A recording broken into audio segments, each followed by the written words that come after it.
Hello friends, welcome back to my channel. देखिए, कल mechanical third semester material science का paper है। उसके लिए कुछ इंपॉर्टेंट क्वेश्चन डिस्कस कर रहा हूँ जिनको आपको पढ़ के जाना है। ऑलरेडी मटेरियल साइंस के बहुत सारे मेन टॉपिक्स का वीडियो अपलोड है चैनल पे, उसको ज़रूर देख के जाएँ। उसमें से ज़रूर से क्वेश्चन आना ही है। ठीक है, बाकी अभी कुछ इंपॉर्टेंट टॉपिक्स बता रहा हूँ जो एक बार देख के ज़रूर जाना है, क्योंकि एग्ज़ाम में आने की पूरी पूरी संभावना है उनकी। देखिए, सबसे पहले हम फर्स्ट यूनिट में देख लेते हैं क्या क्या आने की संभावना है।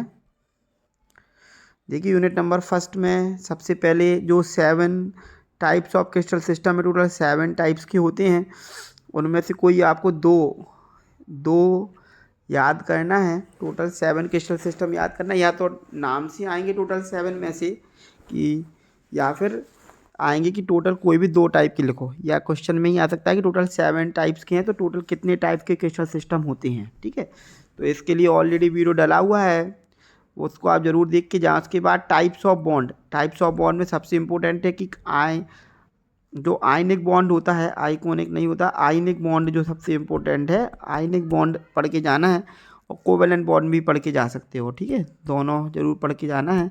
आयनिक और कोवेलेंट में से क्वेश्चन जरूर आएगा।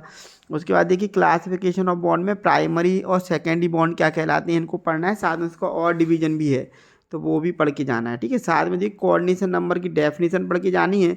साथ में सिंपल क्यूबिक, बीसीसी और एफसीसी के लिए कोऑर्डिनेशन नंबर कितना होता है, ये पढ़ के जाना है। कोऑर्डिनेशन नंबर इन सब की ऑलरेडी वीडियो डली हुई है यूनिट नंबर फर्स्ट की, जरूर से देख के जाएं पूरी वीडियो, उनमें से क्वेश्चन जरूर आएगा। देखिए, सिंपल क्यूबिक के लिए कितना होता है, कोऑर्डिनेशन नंबर 6 होता है। बीसीसी के लिए होता है 8, और एफसीसी के लिए कितना होता है, 12 होता है। ठीक है, जरूर से याद रखना है 6, 8, 12 coordination number. Simple cubic, body centred cubic और फेस सेंटर्ड क्यूबिक का कितना होता है रिस्पेक्टिवली, 6, 8 और 12। उसके बाद एटॉमिक रेडियस में ए और आर के बीच में रिलेशनशिप होता है। ए और आर के बीच में रिलेशनशिप डायरेक्ट तो नहीं आएगा, लेकिन यदि एटॉमिक पैकेजिंग फैक्टर का आपको डेरिवेशन आ गया तो उसमें आपको जो लिखना पड़ेगा, सीधा भी आ सकता है कि जैसे सिंपल क्यूबिक के लिए आर और ए में क्या रिलेशनशिप होता है, इसको डेराइव कीजिए। या लिखने के लिए ऑब्जेक्टिव में ही आ जाएगा कि सिंपल क्यूबिक एफसीसी और बीसीसी के बीच में आर, एटॉमिक रेडियस आर, और जो उसकी लेंथ होती है ए भुजा, ठीक है, उसके बीच में क्या रिलेशनशिप होता है, ये ऑब्जेक्टिव में भी आ सकता है। ये किस में आ सकता है अपना, ऑब्जेक्टिव में आ सकता है क्या, ये वाला आर और ए का रिलेशनशिप। ठीक है, उसके बाद देखिए एटॉमिक पैकेजिंग फैक्टर याद रखना है कितना कितना होता है। सिंपल क्यूबिक के लिए 52% होता है, बेस बॉडी सेंटर के लिए होता है 68, और फेस सेंटर के लिए कितना होता है, 74%। डायरेक्ट आ सकता है, ये याद रखना है। और इसका वीडियो भी डला हुआ है, आराम से देख के जाए। एक न्यूमेरिकल आ सकता है नंबर ऑफ एटम्स को फाइंड करने के लिए, जो कि हमने डेरिवेशन किया है, उसके ऊपर भी आ सकता है। ठीक है, इफेक्टिव नंबर ऑफ एटम्स कितने होते हैं बॉडी सेंटर केस में, वो ए अपॉन जो निकालते हैं टोटल अपन, ठीक है, उसी को पढ़ के जाना है। ठीक है, 1 numerical number, effective number of atoms, जैसे सिंपल क्यूबिक के लिए कितना होता है, 1 होता है। बेसिक बॉडी सेंटर कितने होते हैं, 2 होता है। फेस सेंटर कितने होता है, 4, और एससीपी कितना होता है, 6 होता है। जब हम इफेक्टिव नंबर ऑफ एटम्स निकालते हैं तो 1/8 से टोटल नंबर ऑफ एटम्स को डिवाइड करते हैं। ये कॉर्नर के रहते हैं, प्लस एक बीच में बॉडी सेंटर्ड होगा तो +1 रहेगा। और यदि यदि क्या रहेगा, यदि रहेगा कौन सा, फेस सेंटर रहेगा, जिसी में क्या होता है 6 फेस होती हैं, तो 6/2, ये 3 + 1 कितना हो जाता है, 4 हो जाता है। और जब हमारा हेक्सागोनल क्लोज पैक होता है तब बीच में रहते हैं 3 यहाँ पे, और इधर इधर रहते हैं 2। ठीक है, तो टोटल हमारे कितने होते हैं, 6 होते हैं इसमें। ठीक है, तो याद करके रखना है कि 1, 2 और 4 और 6 होते हैं रिस्पेक्टिव केस में। ठीक है, तो इसको जरूर पढ़ के जाना। वहाँ की वीडियो डली हुई है यूनिट नंबर फर्स्ट की, मटेरियल साइंस की, जरूर पढ़ के जाओ उसको। ठीक है, उसके बाद यूनिट नंबर सेकंड देखिए, यूनिट नंबर सेकंड सबसे इंपॉर्टेंट हमारा क्या है, यूटेक्टिक और यूटेक्टॉइड रिएक्शन क्या कहलाती है, इसको पढ़ के जाना है। यूटेक्टिक और eutectoid, already iron carbon diagram का बहुत अच्छा वीडियो डला हुआ है चैनल पे, उसको जरूर देख के जाएं। ठीक है, देखा आयरन कार्बन डायग्राम भी जरूर से आना है।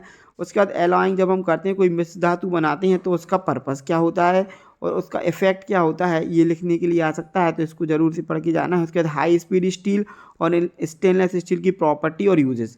साथ में एक चीज़ और है कि इसको भी और पढ़ के जाए, माइल्ड स्टील भी आ सकता है, तो माइल्ड स्टील को भी पढ़ के जाएँ। ठीक है, high speed steel, stainless steel, mild steel की प्रॉपर्टीज़ एंड यूजेस जरूर पढ़ के जाने में से एक जरूर आएगा, 2 भी आ सकती हैं। ठीक है, उसके बाद सेम यदि रॉट आयरन और कास्ट आयरन की प्रॉपर्टी और यूजेस क्या होती हैं, ये भी पढ़ के जाना है कि रॉट आयरन और कास्ट आयरन की क्या प्रॉपर्टी होती है। यूनिट नंबर 2 काफ़ी छोटी है, ठीक है, इसको आपको पढ़ के जाना है।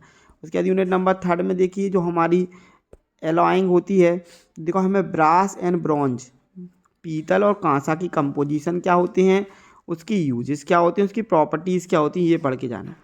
इनकी भी साथ में हमें जो इसके नीचे लिखी हुई हैं ये सारे मटेरियल, इनकी भी हमें जो कंपोजिशन यूजेस और प्रॉपर्टी पढ़ना है, जैसे इनकोनेल मोनेल है ना, ये इनकोलेन मोनेल और ये हिंडेलियम ड्यूरेलियम ये एल्यूमिनियम के अलावा होते हैं, इसको पढ़ के जाना है। और बियरिंग ब्रॉन्ज जो होती है वो निकपीरोम भी पढ़ के जाना है, ठीक है। ये सारे इनकोनेल मोनेल निकपीरोम और हिंडेलियम और ड्यूरेलियम इसकी कंपोजिशन क्या होती है, इसके यूजेस क्या होते हैं, ये ज़रूर पढ़ के जाना है। इनमें से जो है यूनिट नंबर 3 बहुत ही छोटी है ना, आराम से इतने में से आ जाना है। उसके बाद यूनिट नंबर 4 देखिए, यूनिट नंबर 4 में Brinell hardness test, Rockwell hardness test already डला हुआ है इसका वीडियो, ब्रेनेल का और रॉकवेल का जरूर से देख के जाए। अल्ट्रासोनिक इंस्पेक्शन और रेडियोग्राफी दोनों में से कोई एक आ सकता है, दोनों पढ़ के जाए, अल्ट्रासोनिक और रेडियोग्राफी। वैसे अल्ट्रासोनिक के चांसेस ज़्यादा हैं और रेडियोग्राफी की भी आ सकता है। उसके बाद डिस्ट्रक्टिव और नॉन डिस्ट्रक्टिव टेस्टिंग जो होती है उनमें डिफरेंस क्या होता है, ये भी आ सकता है एग्जामिनेशन में, इसको जरूर पढ़ के जाना है। उसके बाद फटीग फेलियर और क्रीप फेलियर पढ़ना है। फटीग फेलियर में देखो एसएन कर्व बनता है, जो एसएन कर्व हमारा होता है इस तरीके का, तो इधर से एंडोरेंस लिमिट एक आती है, तो एंडोरेंस लिमिट को पढ़ के जाना है, ठीक है। एंडोरेंस लिमिट क्या कहलाती है, फटीग फेलियर क्या कहलाता है, ठीक है, एसएन कर्व क्या होता है, ये सारी चीज़ें पढ़ना है। और क्रीप कर्व क्या होता है, क्रीप क्या होती है, क्रीप फेलियर क्या होता है, क्रीप कर्व को पढ़ के जाना है, ठीक है। क्रीप कर्व भी बहुत ही इंपॉर्टेंट टॉपिक है इस केस में, ठीक है।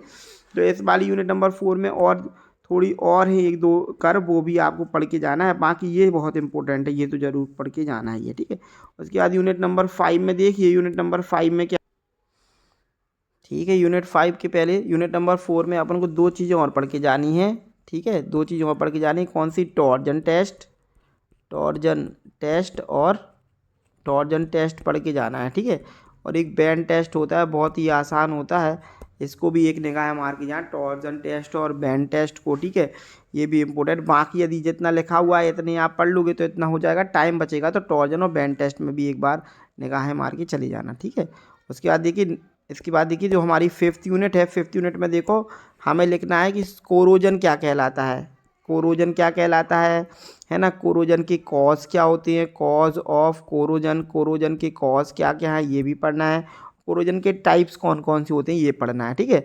उसके बाद how to control corrosion, corrosion को कंट्रोल कैसे करते हैं इसको जरूर पढ़ के जाना है। उसके बाद जो हमारा इसका नेक्स्ट वाला पार्ट है उसमें इलेक्ट्रोप्लेटिंग और फोटो ईचिंग, इलेक्ट्रोप्लेटिंग और इलेक्ट्रोप्लेटिंग और क्या, इलेक्ट्रोप्लेटिंग और फोटो ईचिंग को पढ़ के जाना है। उसके बाद सबसे इंपॉर्टेंट क्या है, ये पीवीडी और सीवीडी जरूर पढ़ के जाए। पीवीडी सीवीडी क्या होती है, थिन फिल्म कोटिंग होती है, जरूर से डिफरेंस पढ़ के जाए, डिफरेंस बिटवीन, हम क्या पढ़ेंगे, difference between PVD and CVD, हमें क्या डिफरेंस पढ़ना है किसके बीच में, पीवीडी के बीच में, और जरूर पढ़ के जाना है PVD CVD. Physical vapour deposition, देखिए फिजिकल वेपर डिपोजिशन क्या कहलाता है, पीवीडी फिजिकल वेपर डिपोजिशन और केमिकल वेपर डिपोजिशन, ठीक है, केमिकल वेपर डिपोजिशन, ये दोनों पढ़ के जाना है। फिजिकल वेपर डिपोजिशन और केमिकल वेपर डिपोजिशन, इसमें अंतर, ठीक है। और उसके बाद सरफेस इंजीनियरिंग क्या होती है, इसमें शॉर्ट नोट लिखने के लिए आ सकता है, तो इसको जरूर पढ़ के जाएं। और हार्ड फेसिंग और थर्मल स्प्रिंग क्या होती है, इसको भी पढ़ के जाएं, ठीक है। तो हार्ड फेसिंग और थर्मल स्प्रिंग क्या होती है, इसको भी पढ़ के जाना है। तो ये इंपॉर्टेंट टॉपिक है जो आपको पढ़ के जाना है, ठीक है। यूनिट नंबर 1 के बहुत सारा वीडियो डला हुआ है ऑलरेडी, वो देख के जरूर जाएँ। आयरन कार्बन डायग्राम, यूटेक्टोइड क्या होता है ये भी डला हुआ है। उसके बाद high speed steel, wrought iron और कास्ट आयरन की प्रॉपर्टी और यूजेस पढ़ना है। ब्रास ब्रॉन्ज एलॉइंग क्या होता है, इफेक्ट ऑफ एलॉइंग भी पढ़ना है, ठीक है, इफेक्ट ऑफ एलॉइंग भी पढ़ के जाना है। हमें क्या पढ़ना है, इफेक्ट ऑफ एलॉइंग, जब हम इस धातु बनाते हैं तो उसका क्या इफेक्ट पड़ता है ये पढ़ के जाना है। उसके बाद एलॉइंग जो हो गया, उसका इनकोनेल मोनेल हिंडेलियम ड्यूरेलियम इन सब की टाइप्स ऑफ प्रॉपर्टी, और बेयरिंग ब्रॉन्ज क्या होती है इसको भी पढ़ के जाना है, ठीक है। बेयरिंग ब्रॉन्ज को भी पढ़ के जाना है, ठीक है। उसके बाद जो हमारा इसमें नेक्स्ट हमारा क्या है, इसमें Brinell hardness test, Rockwell already video डला हुआ है, ये जरूर से आना है। अल्ट्रासोनिक या रेडियोग्राफी डिस्ट्रक्टिव और नॉन डिस्ट्रक्टिव टेस्ट के बीच में अंतर, ठीक है। फटीग फेलियर पढ़ के जाना है, क्रीप कर्व पढ़ के जाना है, और बेंडिंग और टॉर्जन भी पढ़ के जाना है। उसके बाद पीवीडी सीवीडी में अंतर क्या होता है, कोरोजन के इफेक्ट क्या है, टाइप्स क्या है, ठीक है। हाउ टू कंट्रोल कोरोजन, उसके बाद सरफेस शॉर्ट नोट पढ़ के जाना है, और हार्ड फेसिंग और थर्मल स्प्रिंग पढ़ के जाना है। तो इतना आप पढ़ के जाओगे तो काफ़ी रहेगा आपके लिए, ठीक है। बाकी चैनल पे बने रहने के लिए चैनल को सब्सक्राइब करें, वीडियो को लाइक करें, कमेंट करें, वीडियो को शेयर जरूर कर दें, चैनल को सब्सक्राइब कर लें, अपने दोस्तों को जरूर भेज दें, क्योंकि कल ही तो पेपर है, ठीक है। तो ताकि वो भी अपना इंपॉर्टेंट टॉपिक देख सके, जो भी आगे फ्रेंड हो, बाकी आपके जो भी जूनियर हों जिनका पेपर अभी आने वाले समय में होना है, उन सभी को चैनल को शेयर कर दें, ताकि बाकी लोग भी सब्सक्राइब करके इसका लाभ उठा सकें, ठीक है। बाकी चैनल देखने के लिए बहुत बहुत धन्यवाद। जय श्री राम, जय माता दी।